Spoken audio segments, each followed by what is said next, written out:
Hi guys, and happy weekend. I hope that everybody here had an amazing weekend. And today we are doing our weekly tarot outlook for the week of April 27th to May 3rd. So for the hair update, as you can see, I have learned finally after almost 39 years how to wrap these. So this has been what I've been doing lately. My hair is underneath. You see a lot of gray. And it is starting to look like a very short pixie. It hasn't been a month yet since letting it grow. As you guys know, I did shave my head again back in January, and then I wore it like that for a good time, and then now I'm letting it grow. So my goal here is to not dye it for the first year, and we'll see how that goes. So now that that's out of the way, we are being reminded, right, to be softer with ourselves, to give ourselves compassion, because as we know, Pluto is going on retrograde on the 25th. So our fears that are repressed or any emotions that are repressed are going to be coming to the surface. So it's going to require extra patience, extra love, and making sure that we're focused on healing whatever comes to the surface. Now, today we are going to go ahead and lower that camera, and as you can see, I have my beautiful rose quartz slab, and we had these in the crystal sale, and they've all sold out, I believe. And what we're doing here is we are using old school playing cards to take a look at the energy for next week. So what we're doing is we are kind of having a conversation with the deck, and we are seeing what we should focus on, what energies are going to come to the surface, and so forth. So let's go ahead and begin. Let's start with the first card. So the first card that we have is the energy of nature. Anytime that we see this, nature represents grounding. So the main theme of next week is going to be making sure that you're grounding your energy. Go within and see what places within you need to be replenished, as well as when we don't really think of times that we need grounding is also when we're extra excited and our energy is all over the place. This would also be a great time to work with grounding your energy. Simple way of grounding your energy could be going outside into the earth and either pulling from the earth up, right, through your kundalini, through your root chakra, pulling energy in order to recharge your energy, or pulling energy down out of your feet in order to find focus and clarity, because maybe you're kind of like all over the place, which is perfectly normal for these times. Now, the next card that we have is the energy of women. When we see the energy of women, this has a lot to do with your sacred femininity, right? So it is a time that you definitely do not want to ignore your trust, your gut instinct. You definitely want to tap into your intuition, bringing in a lot of nurture and compassion into your energy next week, because it's going to be a little bit emotional. Here we definitely have working with the energy of faith, not losing hope, and making sure that you keep your eyes open for the opportunities that are headed your way. We may be in a stillness right now. We may be in what we call some type of vortex. That doesn't mean that we need to give up everything. You know, it's still a time of hope. It's still a time to have faith and really tune into the opportunities around you. What we see here is a time of uncertainty, which makes perfect sense of where we are, but it's using that uncertainty to maybe bring unconscious energy back to the surface, and working with that, reminding yourself that any obstacles that you're facing, anything that you're going through, this is a great time to see that as a challenge and work slowly with your energy, going at your own pace, kind of like what, you know, with turtle energy, we do see uncertainty, we do see obstacles, so we're being guided to slowly work with them, not at a fast pace, right? And here you may find yourself at a crossroads. You may find yourself a lot of thinking, a lot of ego getting in the way. Bring yourself back to center. Remember, we started with the energy of nature, so you want to make sure that grounding is very present in your energy field next week. Now, the next one that we see is working with your creativity, as well as some cycle coming to an end. We see some kind of separation. This is not in the heart, so we're not seeing as emotional. It's almost like try to avoid I'm kind of going into hermit mode right now.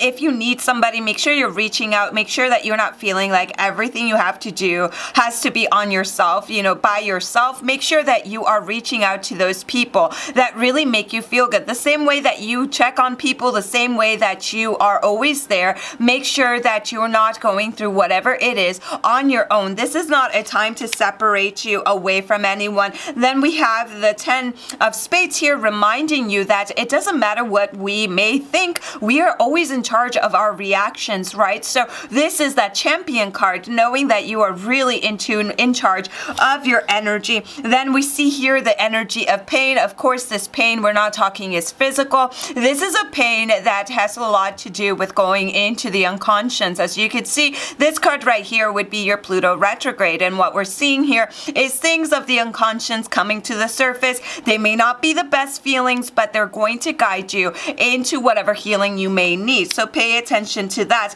And what we see here is the last card is the Chief of Eternity. He is that reminder that you are, you're stardust. You have so much Akashic wisdom within. So this is really time to allow your guidance to come from within. Look for your inner serenity. Look for your inner peace. Instead of looking it for around you, look for it within you. Now what we're going to do is we are going to end the reading. And that was a lot of cards, right? We just let them talk today. What we're going to do now is we are going to bring one last card for the week.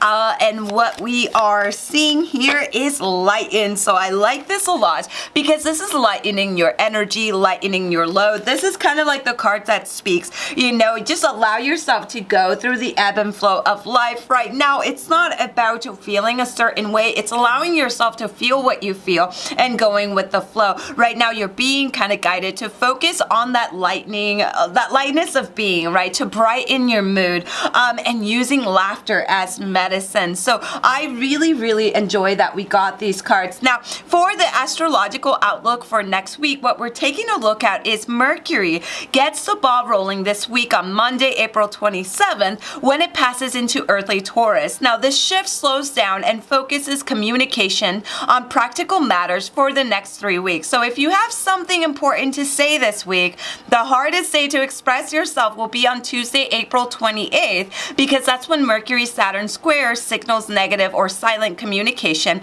that can lead to misunderstandings. So if you have something to say or something important to communicate, wait until Thursday, April 30th, when Mercury merges with innovative Uranus to give you a once-a-year chance to get super creative and inspired to say the right thing in the right way, right? So Friday, May 1st, we see that beautiful energy of the traditional springtime festival of Beltane, which once marked an important time in the ancient calendar. Beltane is the halfway point between spring and summer solstice. Now, Venus is still in Gemini, is slowing things down and getting ready to turn retrograde in 2 weeks. So as you can see, we have a busy week, but we can do this. We can do this. This week should feel a little bit lighter. If we're feeling certain kind of emotions and moods, that's going to definitely be the way that Pluto is playing with our energy. So I believe this is why we started out with the nature card, to stay grounded, right? And if you guys have, and I know a lot of you guys have asked, we are going to be extending once again our 40% off sale shop-wide, which includes 40% off candles and oils and soaps and things like that, as well as rituals and anything like that. And then it's 30% off tarot readings, as well as 50% off workshops. Most of the workshops are pre-recorded, so you buy them and you receive them. Now, another thing is that next week we're going to be changing those codes. So right now at checkout for 40% off, you're going to use code Easter. And Easter, we spelled it E-O-S-T-R-E. Did I get that right? E-O-S-T-R-E. And then if the code FIRE is 30% off readings and code SUN is going to be 50% off workshops, you can use different codes in one checkout. Now, next week we're changing this code, so if you happen to be watching this on Monday, our new codes for the sale will be pretty funny, and I wanted to make them so people could laugh. Your new code for 40% off shop-wide will be snacks, and your 30% off readings will be code hungry, and your 50% off workshops is code yummy.